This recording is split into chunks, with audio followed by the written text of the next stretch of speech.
Funding for this program was provided by Friends of Iowa Public Television, the Iowa Public Television Foundation, and generations of families and friends who feel passionate about Iowa Public Television programs. And by... Through the vision of Iowa Network Services, the independent telephone companies of Iowa bring you the latest in phone services and long distance, high-speed internet, and digital entertainment TV. Proudly serving the companies that serve you. We're INS. Special thanks to the Iowa Farm Bureau.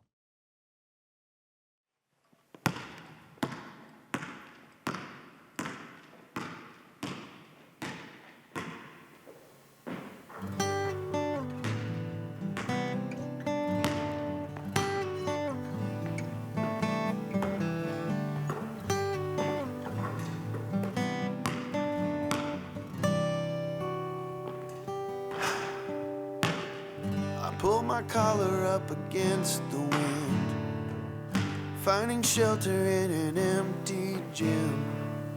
It doesn't matter what the people say, I'm the only girl who came to play. 1,000 times I repeat the drill, perfect practice shakes off the chill. I'll be ready when it's time to play, I can hear them say, you play like a girl, you play like a girl. It was awesome. You could take pictures all you wanted, but it would never ever capture the feeling or the atmosphere of what was going on at the time. Everybody had such a great experience. And it was such a great experience because everyone was involved in the small community. My mother and hers before, chasing legends down a wooden floor. All of us have come to play, even though I can hear them say. There once was a unique game that graced the basketball courts of Iowa's high schools. It was played by ordinary girls, some of whom became extraordinary athletes, and it captured the hearts of an entire state. The game was girls 6-on-6 basketball, and it was experienced here like nowhere else in the country. The thing I used to love about girls basketball, the winners and the losers both cry. The excitement coming out onto that floor, little girls and everybody in their hometown. The house is full, the crowd goes wild, passing game, half-court style. All our work pays off today. Now I'm proud when I hear them say, you play like a girl. Right straight down the lane. She'll kill you with that shot. A fast-paced game known for its prolific scorers and tenacious defenders, 6-on-6 basketball became one of the most acclaimed sports in Iowa history, proving that it was more than okay to play like a girl. You play like a girl.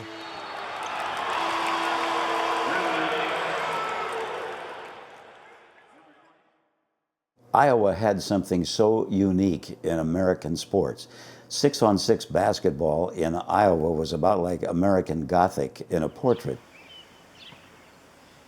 The distinctive thing about girls' basketball was where it flourished, small-town Iowa. It was there that young women became queens of the court, where communities rallied behind their daughters, and where school leaders, mostly male, fought for girls' equality. Eventually, girls from big cities would play the game. But decades before the Des Moines Easts and the Fort Dodges in the late 1970s and early 80s, the spotlight was on teams from rural Iowa like Garnavillo and Wyoto, Gladbrook and Wellsburg. Towns like these were the soul of 6-on-6. This story is for them. The popularity of girls basketball in rural Iowa almost immediately confirms that there are farm girls playing. These people were equal opportunity and equal rights before the terms were coined. a farm girl baled hay alongside of her brother. She had just as many chores as her mother had chores alongside her dad. And when you translate that to activities, why couldn't the rural girl or the farm girl play basketball? The game of basketball has been around since 1892. Invented for boys, it was quickly adapted for girls, and young women were playing the game in Iowa by the early 1900s.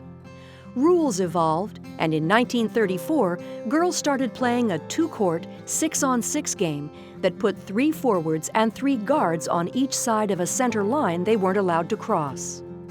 All players were limited to 2 dribbles, and only forwards could shoot the ball. Why not the full-court 5-player game that the boys played? Early on, the boys' game was considered just too strenuous for the so-called weaker sex. But as girls played their game for the next 60 years, each generation proved over and over again that girls were anything but weak. Brinkmeyer, stop, shoots, good. For nearly 40 years, former Des Moines Register columnist Chuck Offenberger has reported on the uniqueness of Iowa girls basketball. In Iowa, unlike any other place in the country, I believe, you can have 5 generations and now possibly 6 in the same families who the women have all played basketball when they were in high school. And the game itself became a glue that cemented generations in families and in communities. Sisters Vivian Duchesne and Zola Mullenbach were part of that glue. They played for Little Cedar High School near the Minnesota border in the 1920s and 30s. When I wanted to stay and practice shooting baskets, I would ride Danny down, I'd ride my pony down, and I'd tie him in the churchyard across from the school, and then I could stay and practice all by myself. I mean, we were stronger girls. We used to milk. I was used to milking cows and working in the field, and I think it made us stronger and probably faster. And I know Dad was always, great for us girls to what we were doing, I know he used to put up a hook on the barn, and we'd stand with a little ball probably and just throw it and play like that. 60 years before Jan Jensen was playing for Elkhorn-Kimballton High School in the 1980s, her grandmother was sinking baskets as the star forward on her own team. I think that's probably the coolest thing for me, is that I got to share that whole experience with my grandmother. And her name was Dorcas Anderson. But I think the most unique aspect is that her nickname was Lottie, because she scored a lot of points. She played in the 1920s for Audubon High School. After high school, Jensen went on to become an All-American at Drake University, and today is the associate head coach for the University of Iowa women's basketball team. Jensen's story is shared by many Iowa families. It was fun to hear my grandmother's comparisons, and she always loved the competition and the winning. But the hang-up she had was we showed too much skin with our uniforms because she wore the bloomers, Another family legacy belongs to Sandy Van Cleve, considered by many to be the finest all-around 6-on-6 player of her time. Van Cleve was a member of the Montezuma squad from 1967 through 1971, playing for Coach Carol Rugland.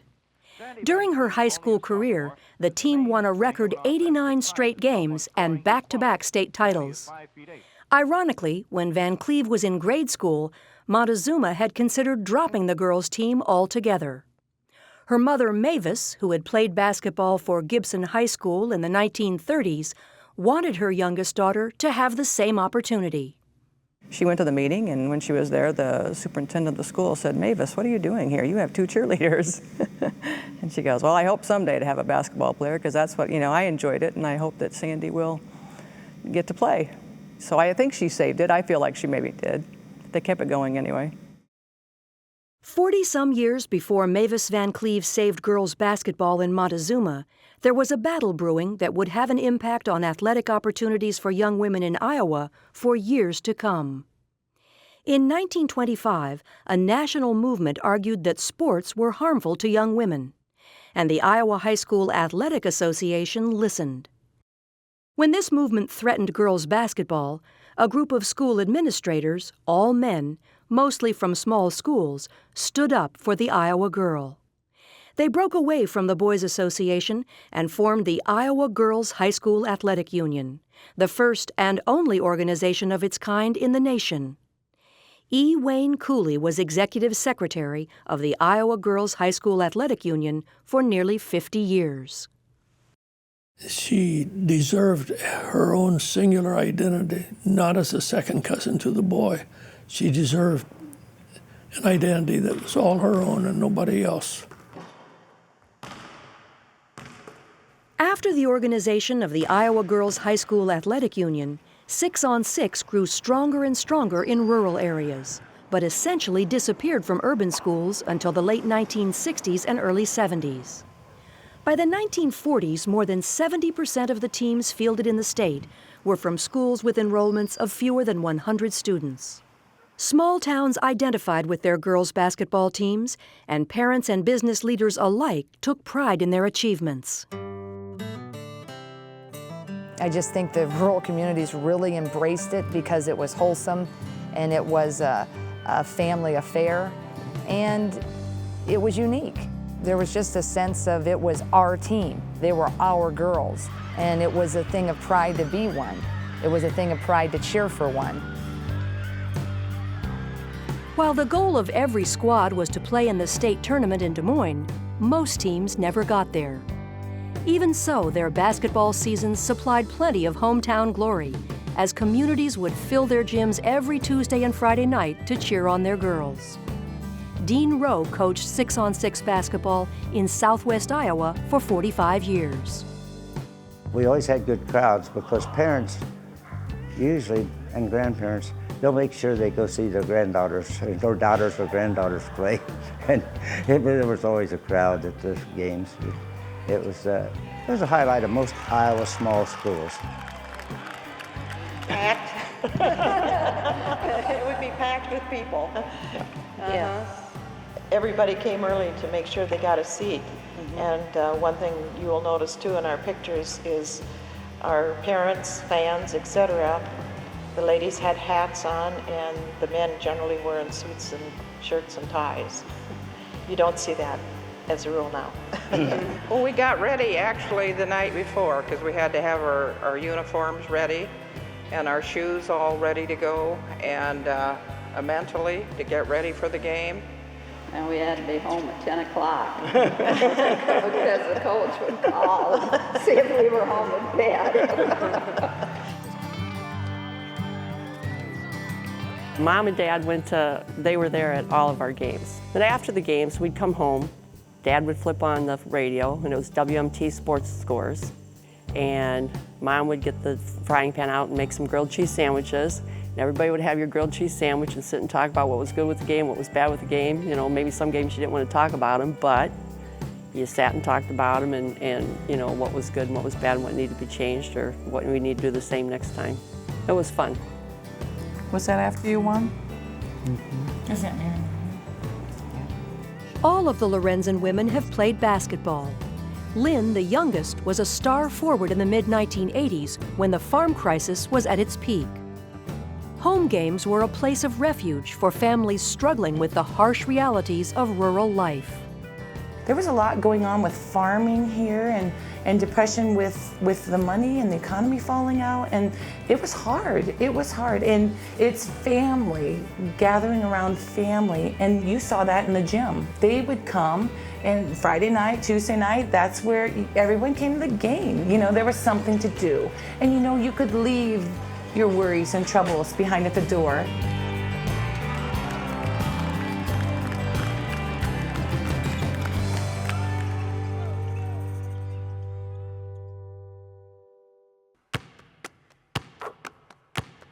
We lived a mile from town, and to get here, of course, we didn't have a car that ran that well, so we would, I'd just dribble all the way up.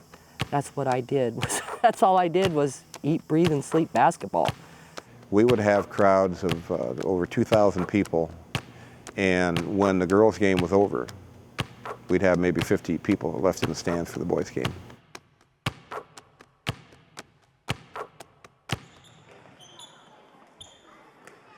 Some courts were not regulation size and were so small, the circles on the floor overlapped. The out-of-bounds area was where the crowd sat, and the baskets were smack up against the wall, making it very difficult and dangerous for players to drive to the basket. For example, in the 1950s, Tingley's basketball squad often was referred to as the Tingley Tourists, because its basketball floor was so tiny, the team never played a home game at home. Instead, it always played on the opposing team's floor. Players who came from farm families remember game days when their parents took over the chores to keep their girls fresh for competition. Mom and Dad milked the cows, and then the whole family would head in for the game together. They often practiced in old corn cribs or barn haylofts at hoops their fathers put up. And I recall being at Iowa State at a camp, and someone said, "Oh yeah, you're that girl that played in the barn." And I was like, had no idea that was unique and different. I mean, you know, I was like, what do you mean? Yeah, you're that girl that played in the barn. That's where we played. Oh, I have lots of fond memories of 6-on-6. Some of them are on the farm with my dad when we would be playing, and he would be guarding me. And of course, being a farmer that he was, he'd use cattle calls to try to, disrupt my attention. In most rural schools, nearly all girls went out for basketball, regardless of their talent. Partly because people adored 6-on-6, but also because it was the only game in town, or on the farm for that matter. For decades, basketball was the lone sport offered to young women in small schools. It was just dedication. I mean, you knew that that was the only sport you had, and it was kind of an outlet for us, I think, of girls in that day and age. It doesn't get any more pure than that, and those were the days that you didn't have to worry about how many points you scored. You didn't have to worry about whether you're going to get a college scholarship or not. Back in those days, you did that for the love of the game. And a lot of kids, even if they didn't start as a junior or senior, they stayed out. That doesn't happen much anymore. Larry Niemeyer began coaching girls basketball in 1959 at Adel High School. Like many male coaches just starting out, the girls' game was foreign to him. I grew up in Illinois, went to high school in Illinois, and I had never seen a 6-on-6 girls basketball game. The first game I ever saw was one that I coached. And I can remember having cotton mouth so bad. I was a pretty young guy, about 21 years of age, and I couldn't even tell my kids who was going to start. My throat was so dry, I just pointed to them like that, and they just kind of grinned and went on out on the floor. It was the coaches who helped make 6-on-6 a phenomenon. Coaches like Larry Niemeyer and Bob Mullen, who passed away in 2005. Mullen started coaching girls basketball in 1935. His son and granddaughters remember his long coaching career. They had these long white socks that they played with in a kind of a pinafore jumpsuit. This is a Sacred And Heart. at Sacred Heart. And boy, the first game they came out and he's wondering where his team was. It was those girls in those pinafores. And so I guess he had quite a long visit with the nuns the next day, and they're going to have to get rid of those. They couldn't play basketball in those. During the next 54 seasons, Mullen would win a state-best 938 games. Still, he would be remembered for teaching his young players more than just the fundamentals of basketball.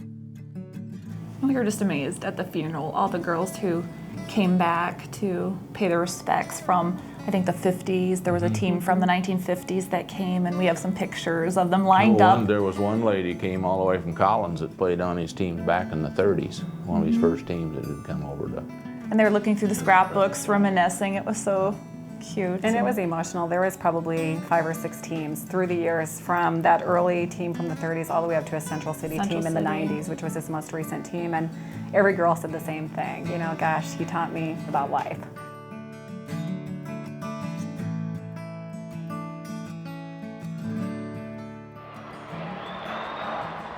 Tucker underneath, Coates again, and 4 straight field goals for amazing Debbie Coates. She's a tournament scoring leader, 173 points, in 3 games so far. Deb Coates has been described as a legendary forward who played on a legendary team for a legendary coach in the early to mid-1970s. Under coach Vernon Bud McClurn, the Mediapolis Bullets went to state 21 times in 26 years, winning 2 titles. Those were just the dream years of basketball for all girls basketball players. Record crowds packed into the field house. Few girls enjoying the game in Iowa's high schools were aware of the limitations placed on females in most other states.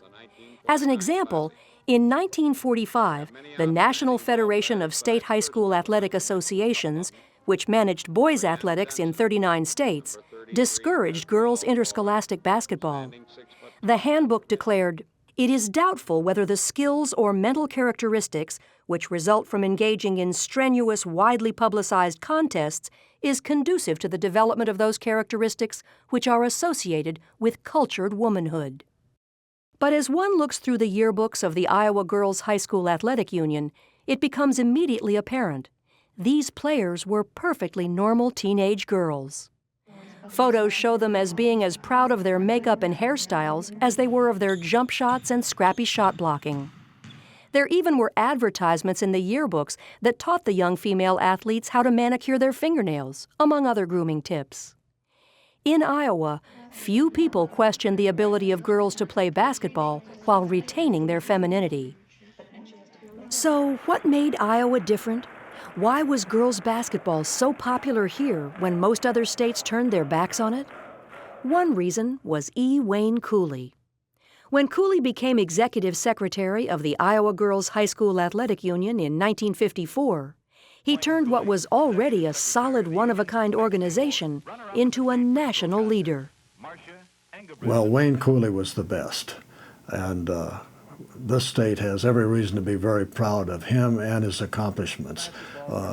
He really put this together and merchandised it, sold it, and people loved it, and he deserves tremendous credit. He succeeded in really instilling a sense of sentimental value with being a wholesome Iowa girl. In that time frame, in that era, when it was in its heyday, we weren't as politically correct in concerning ourselves with what a girl means you're not as good as a boy and so forth. It was simply a trademark, and the girls who played it were proud of it, and they aspired to be the very best Iowa girl that they could be. I thoroughly believed, whatever sport it was, if you surrounded the Iowa girl with respect and prestige, she will in turn give to the viewing audience the very best and finest of performance that her ability will allow. I believed that, and I saw it happen repeatedly, year after year after year. I'm very fond of that love affair that I had with the Iowa girl. She didn't realize it. She doesn't know it. But I knew it. And it meant so very, very much to me. They come for it, and ladies and gentlemen, that is the championship. And you can tell who won it as you look out there at Lakeview Auburn going absolutely mad. For decades, 6-on-6 was the breadwinner for the Iowa Girls High School Athletic Union. In 1975, girls basketball brought in nearly 80% of the union's total gross income. A few years later, the sport made enough revenue to support 15 others. While Texas, Tennessee, and Oklahoma have had longtime girls basketball programs, none has been continuous. Additionally, Iowa has held official state basketball tournaments for young women since 1920. In most other states, such events didn't get underway until the 1970s, some 50 years later. The crowd eagerly awaits the start of the championship game. Without a doubt, the crown jewel of the Union was the annual Girls State Basketball Tournament. While always a favorite pastime of Iowans, under Cooley's reign, the finals became not only a night of basketball, but a really good show. Let the light shine on me. Let the light shine on you. Players and fans alike relished the fanfare. from the flashy halftime shows to the pride-filled parade of champions. Mike Newell started doing play-by-play for girls basketball in 1966. The genius of Wayne Cooley, he couldn't guarantee a great basketball game. He couldn't guarantee that this favored team would be in the finals. They may get bumped off, but he could guarantee a good time. This is a celebration, Wayne Cooley and his staff are saying, a celebration of women's basketball. Come on down and experience it. The thing that made the girls' tournament so unusual was what I always called the marginal audience was a huge part of the audience, a big part of the audience. They're the people that bought the tickets so far in advance so that they could have a seat.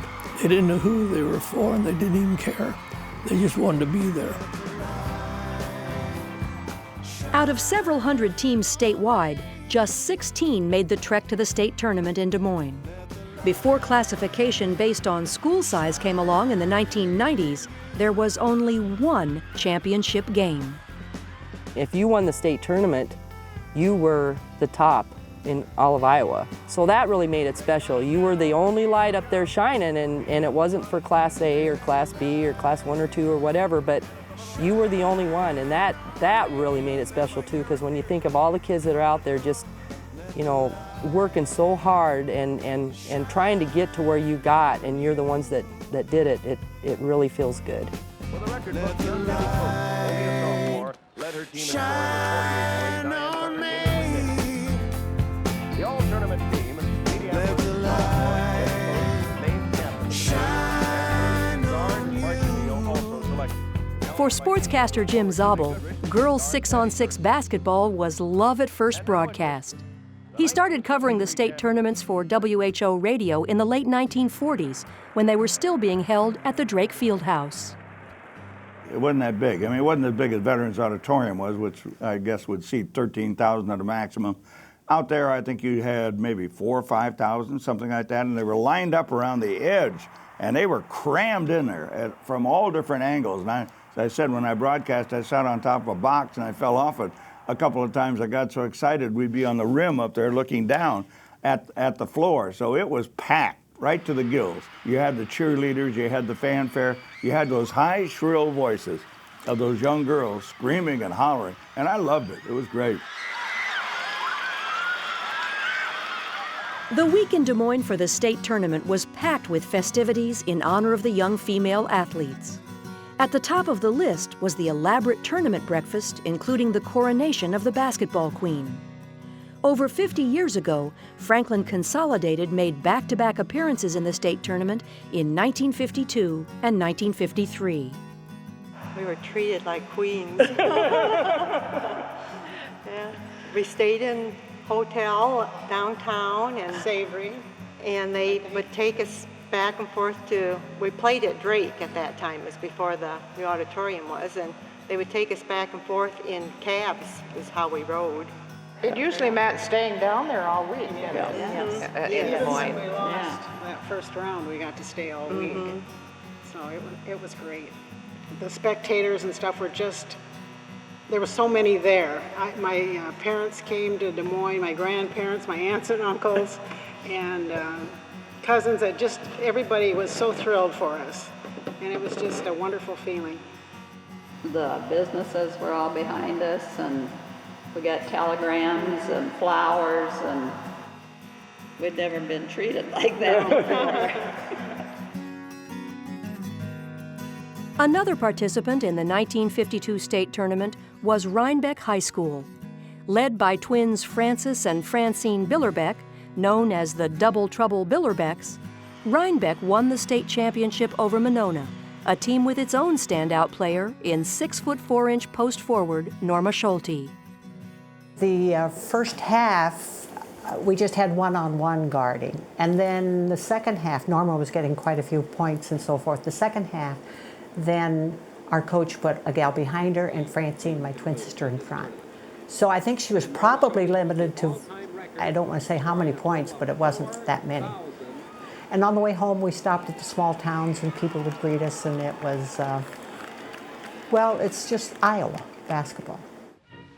Now with the ball in the light uniforms, Brian Beck, and a basket by Francis Billerbeck. As Frances Billerbeck played in the 1952 state tournament, little did she know then that one day she would have a daughter who would become one of the very best 6-on-6 players ever. Lynn Lorenzen is the all-time leading scorer for girls basketball nationwide. Lorenzen works against Rickenbacker. Anderson against Donahoe. And Lorenzen works the baseline. In 1987, Lorenzen set a national record that still stands today, scoring 6,736 points during her high school career. As a senior, she led her Ventura team to an undefeated season, winning the state championship over Southeast Polk. That moment was the payoff for years of practice. We were at the pinnacle of exactly what the goal was. So when you're talking about that second half, that was exactly what every shot prior to was set up for. That was it. That's what we practiced for. That was it. Lynn Lorenzen checks out of the lineup.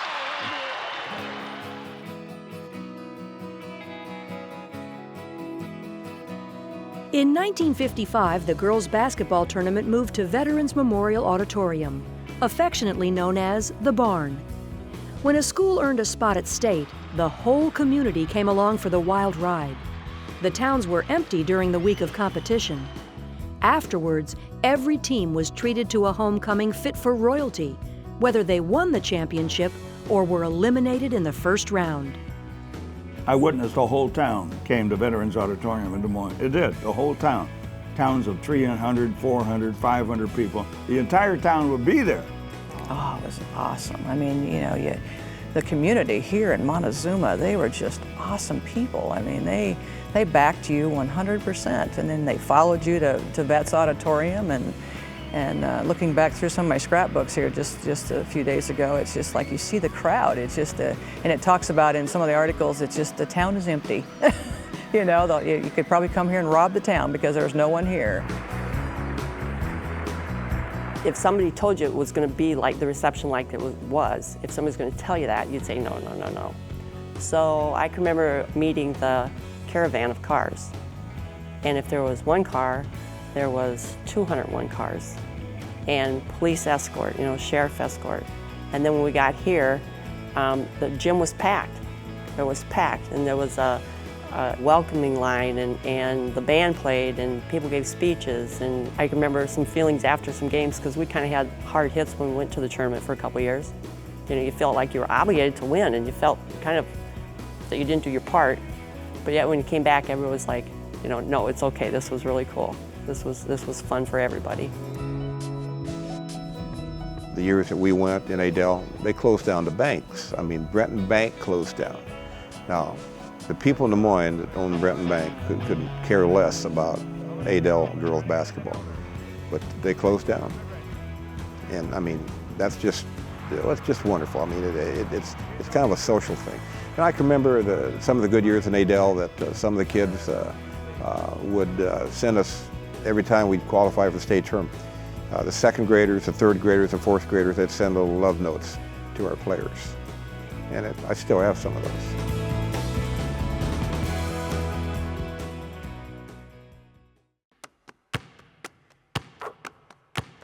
The passed ball will move faster than the dribbled ball. It's a thinker's game too, because you have to be very creative to use two dribbles and score regularly. I would look at these girls like they were just movie stars.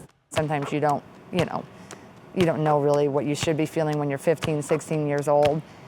The state tournament, you got it.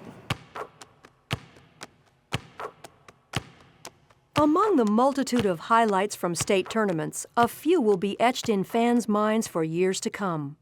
Ironically, one event didn't have anything to do with the actual game of basketball, the blizzard of 1959. As Gladbrook and West Central Maynard were battling for the championship title inside, a winter storm was raging outside. Oh, I remember it well. I was very worried. I was very concerned because there was no exit from the city of Des Moines, and As a result, we had 7,000 to 8,000 people stuck in the auditorium. We needed to do something to entertain them. And herein is where my good friend, Frosty Mitchell, from another side of Des Moines, he walked through the snowstorm with his music with him. Finally arrived at the auditorium, snow-bitten and covered with snow. He was a sight. Frosty Mitchell was a young DJ for KIOA Radio in 1959, popular with teenagers for playing the top 40 hits.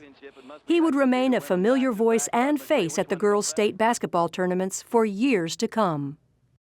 I remember standing on top of the official scorers table to do a teen hop till 5 o'clock in the morning. I know they sold out of 10,000 donuts, I believe. The kids were marvelous. We had no discipline problem other than some of the people that didn't like top 40 that maybe wanted to sleep up into the stands. A sellout crowd of 15,000 is on hand to watch the two top teams in Iowa girls basketball battle it out for the state championship. And what a battle it promises to be. They're calling it the Dream Game. Perhaps more than any other, the championship game of 1968 might have solidified the popularity of 6-on-6. Everybody, and I mean everybody, remembers the 1968 game. Jeanette Olson, the Everly Cattle Feeders, and Denise Long, Union Witten. Nobody forgets that. I did that on radio. You knew at the time that history was being made. Denise Long was a junior, averaging so many points that you didn't have a piece of paper large enough to write down the number. Olson right behind her. Olson's jump shot, good. It was filled with excitement, and of course we thought we could win. And at the line, it's Olson scoring. More than any other game that I ever played, I never ever got relaxed. There's Denise Long, one-on-one with Linda Nordstrom, and it's so good. Second effort is good. It is a team sport, and if it weren't for the wonderful efforts of our guards and the other two efforts of our forwards, I can't do it by myself. It was a team effort.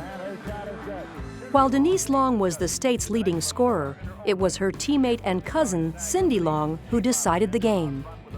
Coach Larry Johnson had really coached his guards pretty well as far as double and triple teaming me, but the thing they overlooked was Cindy. She scored 41 points that game, and she just sat out there in front and just pumped one in after the other. Tremendous ball game. Greatest finish we've ever seen. It was a hard-fought battle of the state's best, but in the end, Union Witten would prevail, winning 113 to 107 in a nail-biter of an overtime. While Denise Long and her team won the game, Jeanette Olson outscored her rival 76 to 64. The two standout scorers had a combined total of 140 points. I ran out and hugged her in the middle of the floor, and I think that kind of surprised her. But yeah, I just thought, to me, in my mind, her team won too. I mean, she won too, in my mind, because they gave such a valiant effort, and it was such a wonderful game. Denise Long ended her high school basketball career with 6,250 points, a record that wouldn't be broken until Lynn Lorenzen's 1987 season. After high school, Long was the 13th draft pick of the NBA's San Francisco Warriors. While she never actually played, for a woman to be drafted by the Men's League in 1969 was history-making. And it was validation of Iowa's dedicated leadership in women's athletics since the turn of the 20th century. Denise Long, Lynn Lorenzen. High scoring and 6-on-6 went hand in hand. It was why so many people loved the game, and why they flocked to see a teenage girl score basket after basket. Each decade brought a new scoring phenom, racking up more and more points in front of her adoring fans. In a game leading up to the famous 1968 matchup, Denise Long shot the staggering total of 111 points against Dow's High School. And at the end of the game, this little girl was guarding me, and it was about 4 minutes left, and it was right before Mr. Eckerman took me out of the game. She looked up at me and she says, "I can't believe I'm guarding you." I said, "Why?" And she says, "Well, I'm a forward." She said, I've never played guard. You fouled out our whole guard court. Well, the thing I remember most about as a broadcaster in boys basketball or collegiate men's basketball, I never had to worry about enough space on the scorebook. But they didn't have scorebooks made for some of those girls' high scores at 60 points a night. As with any sport, players scoring the most points got the most attention. However, in 6-on-6 basketball, defensive players garnered a great deal of recognition as well. In the guard court, Kim Peters of Andrew, named captain. Kim Peters, a guard for Andrew High School, received a standing ovation at Vets Auditorium in 1976 when she was named captain of the all-tournament team. Peters, who was born with only one hand, was recognized as one of the state's best. Being captain was something I'm very, very proud of, and it really, really starts to sink in when people years later, and so I'm saying even 20 years later, come up and say, oh, I remember when you played and were captain of the all-tournament team. The gratitude or how to say thank you for, I mean, even remembering or wondering why you remembered, you know, what was going on, or, you know, after this many years can still remember it. You know, that's to me, I'm still in awe about some of that. As guards became more and more skilled, they began to outwit the forwards. Pressure defenses improved to the point that high-scoring forwards couldn't dominate the game. They couldn't just drive and shoot at will. Well, I think the biggest thing was, okay, I'm a defender. I don't know what's going to happen, but my job is to figure out what's going to happen, and that's a challenge. When E. Wayne Cooley retired in 2002, Troy Denon would take his place as executive of the Iowa Girls High School Athletic Union. I like to use the Chicago Bulls analogy. When Michael Jordan, Scottie Pippen played, they ran what was called the triangle offense. The ball was in the hands of 3 players. The other 2 rebounded and played defense. Those guards were every bit as important. Those rebounders and those defenders were probably central and key to the team's success. But their ability wasn't in shooting the ball.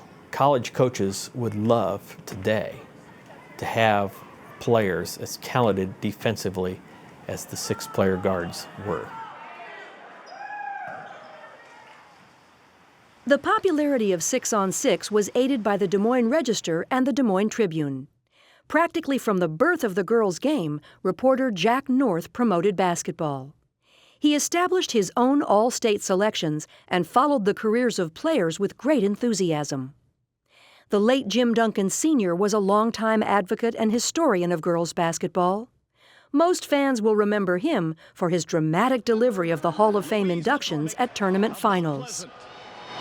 The year is 1964. Jim Duncan had a place in his heart for women's sports like nobody have ever known, and gave no quarter to anybody who said, well, you know, it's women's sports, it's girls' sports. He'd look at you, yeah. Not everyone was as big a fan as Jim Duncan. Has become an anti-hero of this tournament. He's a Des Moines Register columnist who has pretty much razzed and attacked girls basketball. But underneath Beginning in 1965, Donald Call frequently poked fun at the 6-player game in his Over the Coffee column for the Des Moines Register. His job was to be controversial, and what better way than to mock Iowa's beloved game? He thought 6-on-6 was slow, and often made comments like, watching a girls' game is like watching paint dry, or why do Iowans like watching girls' basketball? Because it feels so good when they stop. Regardless of what Call wrote, for decades more favorable media eyes were on Iowa and girls 6-on-6. Making the trip to Des Moines were CBS, ESPN, the Wall Street Journal, the New York Times, USA Today, and Sports Illustrated, which profiled the Iowa girls several times. By the late 1960s, the 6-on-6 finals were drawing an estimated 5 million viewers in 9 Midwestern states. It also let them see that something that they were involved in could be not only as good as what the boys were doing, but let's face it, it was better. I mean, the girls' state basketball tournament in its heyday was the #1 spectator event in Iowa, including all other things. I mean, it was the toughest ticket in Iowa for years and years to get to the finals of the girls' tournament. And that had to really enhance the self-esteem of young girls, that they could be involved in something that was that big time and that important. Here comes Atlantic, 6 seconds, 5 seconds. Rhodes inside to Parrott, shoots good. Wow. I mean, it really socked you right between the eyes because it was so well put on, so intense. And you had to, people say, well, you know, how can you're talking about the girls' state tournament and you've just done an NCAA tournament. I said, hey, you think they're two different levels, but I'll tell you the intensity is in the girls' state basketball tournament is greater than anything you're going to find anyplace else. The speed of a girl forward scoring, the referee getting the ball to center court, and bang, here we go again on the other end. Other than hockey, they were the quickest thing in sports broadcasting I ever saw. I want to win state. Iowa girls basketball. I mean, that was the goal. I never had a goal to play college ball. I mean, you know, when I was growing up, it wasn't go play college. It was to win Iowa girls state basketball. So that really shows, you know. Turn and go left. Oh, great head fake and the drive to the bucket with the left-hander. For most high school girls, making it to the state tournament was the ultimate experience. Winning the championship, even better. But most players never made it there. Their names don't appear in its record books. They weren't mentioned in the newspaper headlines or inducted into the Hall of Fame. But they were an integral part of their teams just the same. And they are just as important to the history of girls 6-on-6 basketball. The girls' basketball team in a small community was the way the girl identified herself beyond being a name on a file folder in the principal's office. She possibly was not the best student. Maybe she wasn't the best musician, but she was one of the best basketball players. So she identified herself in the community. She was somebody. She was that girl that scores all of the points, or that girl who gets all of the rebounds in the guard court. Who was this Iowa girl playing basketball, and what did she learn by participating? I think for me, it gave me confidence. I was very, very shy, right? And I gained the confidence playing with a team and knowing I could help to be a part of something and to go somewhere. I think that helped me in the long run. Just the values that are instilled when you are a competitor and you're on a team, and everything you learn through winning and losing. And sometimes I really think we learn more from losing, because it really reveals your disappointment in your character, but how do you bounce back from that? And all those life lessons. I was proud. It was probably after I'd practiced, you know, shooting baskets. So I had to make a free throw this one night, and as I stood there in front of the basket right on the line there, you know, kind of shaking, probably I heard somebody in the audience say, "She usually makes her free throws." So that made me feel real good. I can remember parents telling me that people would say, "Mom, come here, Mom, come here. Joyce just left the house." They lived next to Joyce Elder, one of my good players. They were heroes. We went to a track meet down in Winterset, and I couldn't find my postcard. She was a hurdler for me. And I kept looking for her and kept looking over for her, and there she was, sitting on the curb, signing autographs. I can remember going out to the mall and shopping, and people who waited on us knew my kids. We got on the elevator at the hotel, and a couple older gentlemen said, "I know you, you're number 50, you're Joyce Elder, and I know you, you're number 20, you're Julie Goodrich." Little kids from Adel, Iowa. That's how important girls basketball was in this state.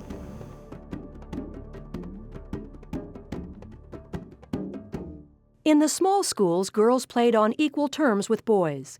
But when it came to the big schools, girls weren't so lucky. For decades, young women in urban areas had watched with envy as their small-town counterparts were literally having a ball. Title IX would change that. Through the late 60s and early 70s, when the six-girl game was at its zenith of popularity in Iowa, you could begin to see in the large schools the girls were demanding the opportunity to play because they had seen these games at Vets Auditorium and they had seen how much fun the small town girls were getting to have, and they weren't getting to do any of this in the large schools, and they were just furious about it, of course, and they really felt denied. In 1972, Congress passed Title IX, legislation that required equal treatment for women and men in schools. It took a while for the ruling to be applied to sports, but finally, in 1975, girls everywhere were allowed to participate in athletics. Well, it changed the complexion of things, and of course, it forced almost larger schools which were not participating in girls' basketball and other sports. I know my own high school, Roosevelt, finally got with it.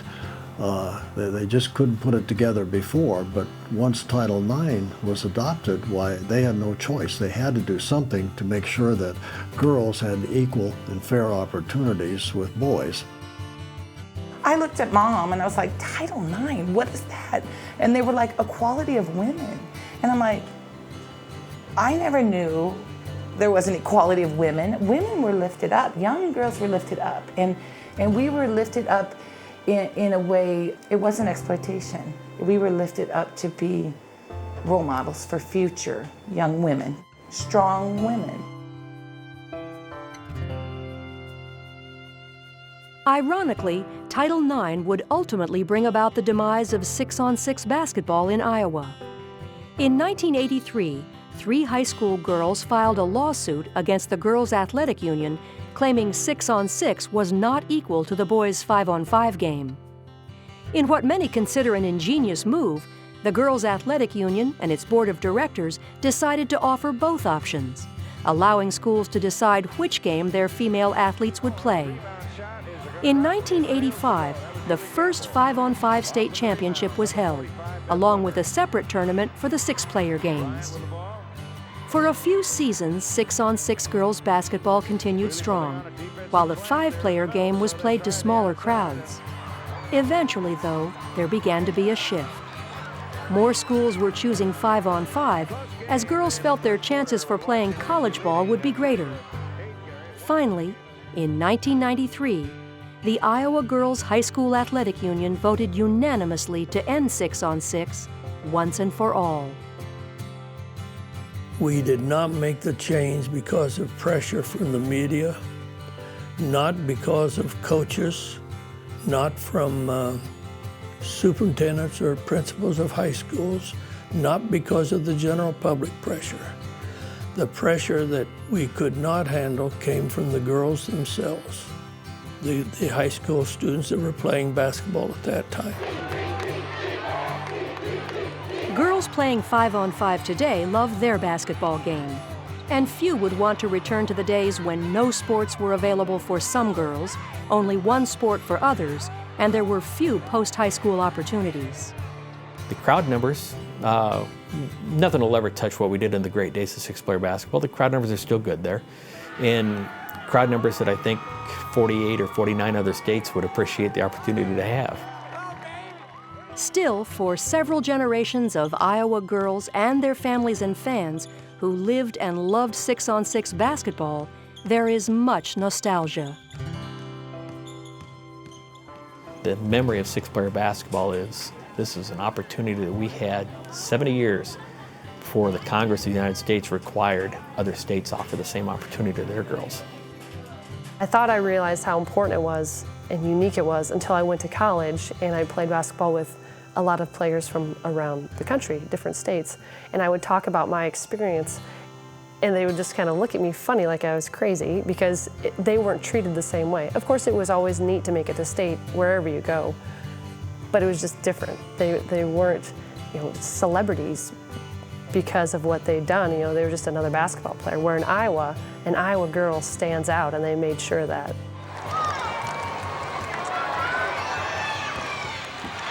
And the ball's going nothing. Yeah, here come the Rebels. Brinkmeyer takes it to the hoop and scores. Lisa Brinkmeyer was a star forward for Hubbard Radcliffe when her team won the 1993 championship against Atlantic. It was the last official high school 6-on-6 game played in Iowa. They basically had sold out for the last 6-on-6 game, so people came from far and wide, and we had people coming up to us and thanking us and telling us how wonderful it was. We had no idea who they were, but they were just 6-on-6 fans, and that was probably one of the most gratifying things, was to think we gave these people a great show for the last game, and for us to win it, that was just one of the neatest things ever.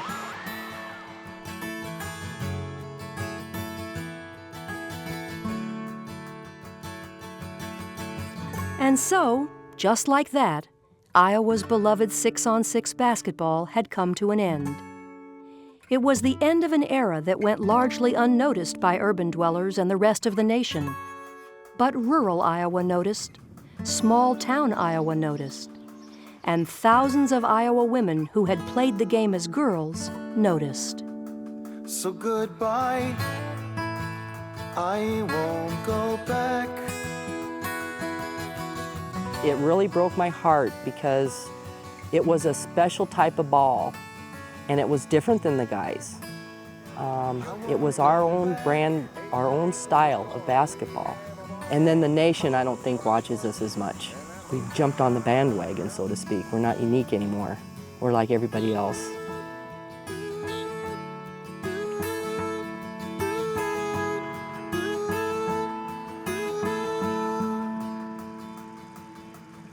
It was just a wonderful type of ball to play. It was fast, a lot of passing, fast. It was just a great game to watch. It was a great game to play.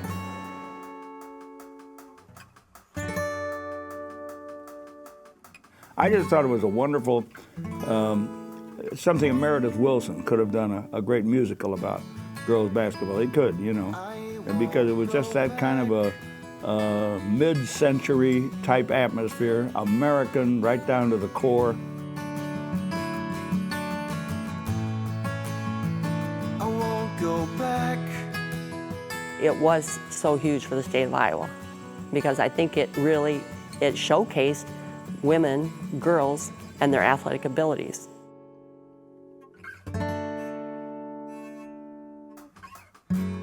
Iowa can be proud of its girls' basketball tradition. After all, no other state can boast that for over a century, young women have had the opportunity to play the game. 6-on-6 was a significant part of this history. Its legacy began in rural Iowa, where the young women who played it and the small-town communities that loved it were part of an experience that may never again be replicated in any sport by either gender. I won't go back. It stands alone, a beacon of Iowa's uniqueness, certainly the uniqueness of the Iowa girl.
Funding for this program was provided by Friends of Iowa Public Television, the Iowa Public Television Foundation, and generations of families and friends who feel passionate about Iowa Public Television programs.